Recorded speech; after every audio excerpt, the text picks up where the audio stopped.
Well, Abraham had to wait a really long time, and Moses had to wait a really long time. So if you're having to wait a really long time, you're in good company. Yeah. Isaac waited a really long time. There's a lot of long time waiting. Kind of skim over though in the Bible. They don't really like. They're like, he waited 40 years. Yeah. And then. Yeah, God seems to like that, Yeah. I mean, because the thing with Moses is, when he was 40, felt like, I'm the deliverer for Israel. Yeah, but it didn't happen for you. He got the revelation, hey, I'm the man. And he goes down to do it. He's ready. Just not that way. Mm-hmm. And when he goes out into the desert, he becomes dry bones. Man, I'm going to die like this out here as a shepherd. And when God shows up, it's like, what? Now? God likes to make the dead things come alive again. That vision, I left it. It was dead. It's over. No. God smiles upon You it. see that all over. Oh boy. April Fools. Look, you thought I was dead. Exactly. Spooky Today's here, April time Fool's. lapse, and prophecy fulfilled. Way over That's what here. we should do. You thought you were dead. You thought it was over. Yes, Yes. yes. Yes. I had this visual during worship, and all those songs. I was like, didn't even realize that glorious day, that you've come into that glorious day, and I was just, that shining light. You picture those light like shooting out of the grave or whatever, and he's brought me out of the grave into this glorious light. And I thought, when you look around and you see people who seem like they're, or just Christians, or even at each other, like, wow, their life is so great and so perfect, and you're just like, you don't know the grave that they were called out of. You don't know that this glorious day that you see, like Moses, the success, or the babies after 20 years or whatever, that you don't see the grave that they came out of to step into that glorious day.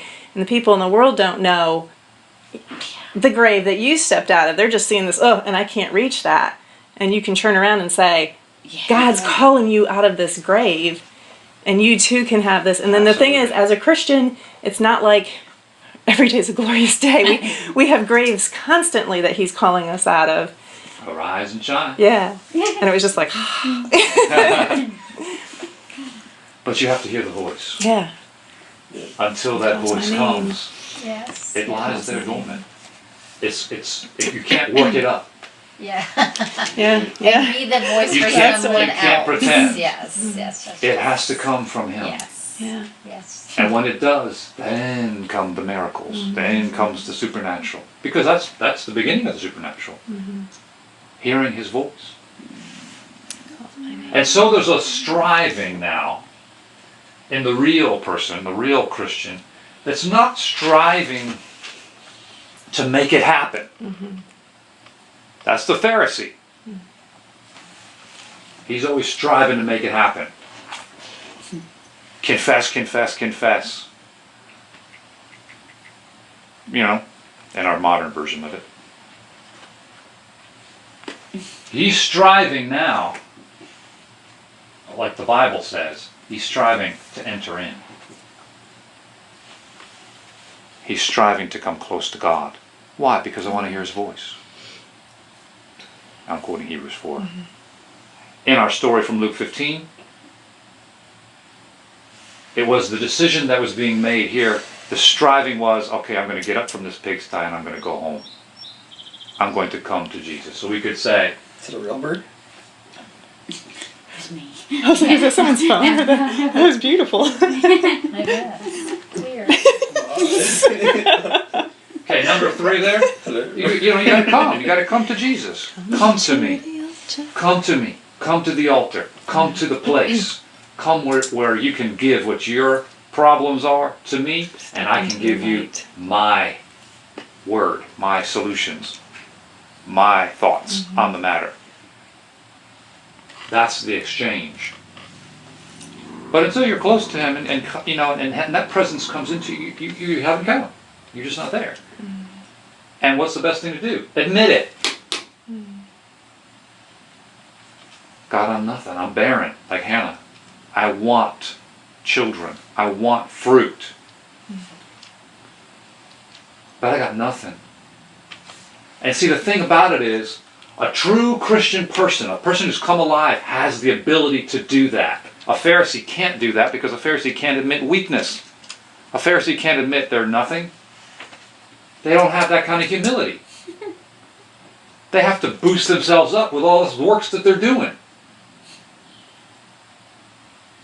They don't dare let their hair down and admit, I got weakness, I got problems. But unless you confess your faults to one another and pray for one another, you cannot be healed.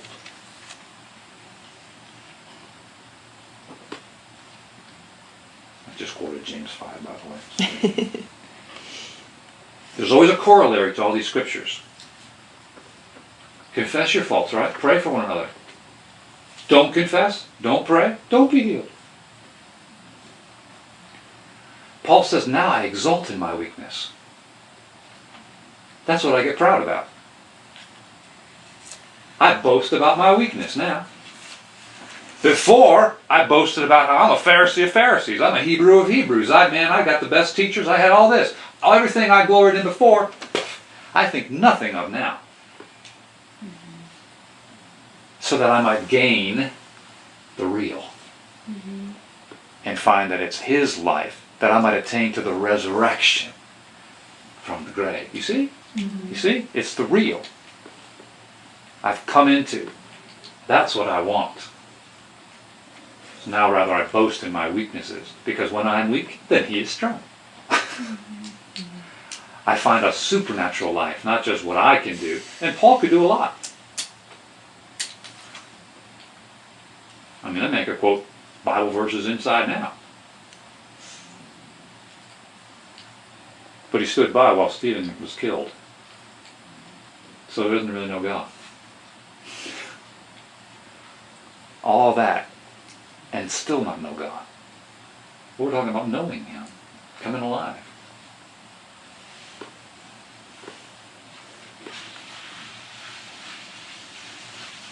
And when that word comes to you and touches you,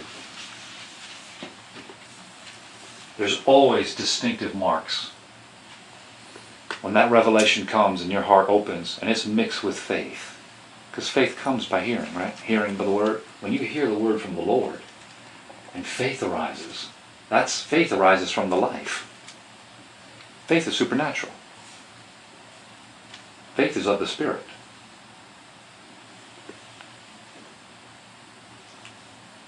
Telltale signs, joy.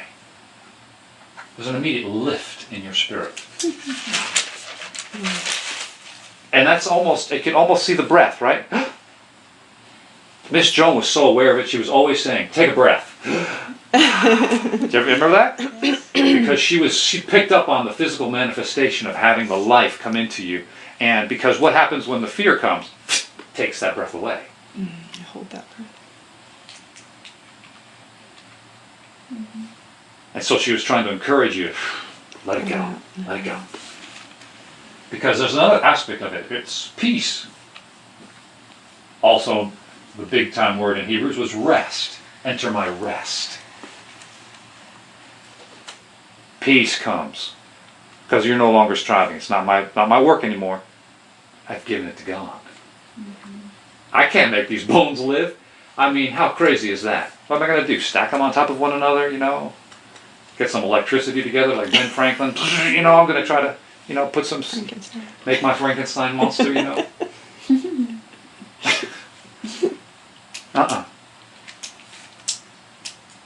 And I mean, that's so crazy we are, though. I mean, that's the way we are. Moses is the great deliverer. He's going to go down, knock the guard out. Oops, I hit him too hard. He's dead. Bury him in the sand. I mean, what are you going to do? Moses, go around and, ninja-like, take one out after the other? I mean, what's your plan here? How do you really think this is going to happen? Well, we really don't think, I guess. We're just responding to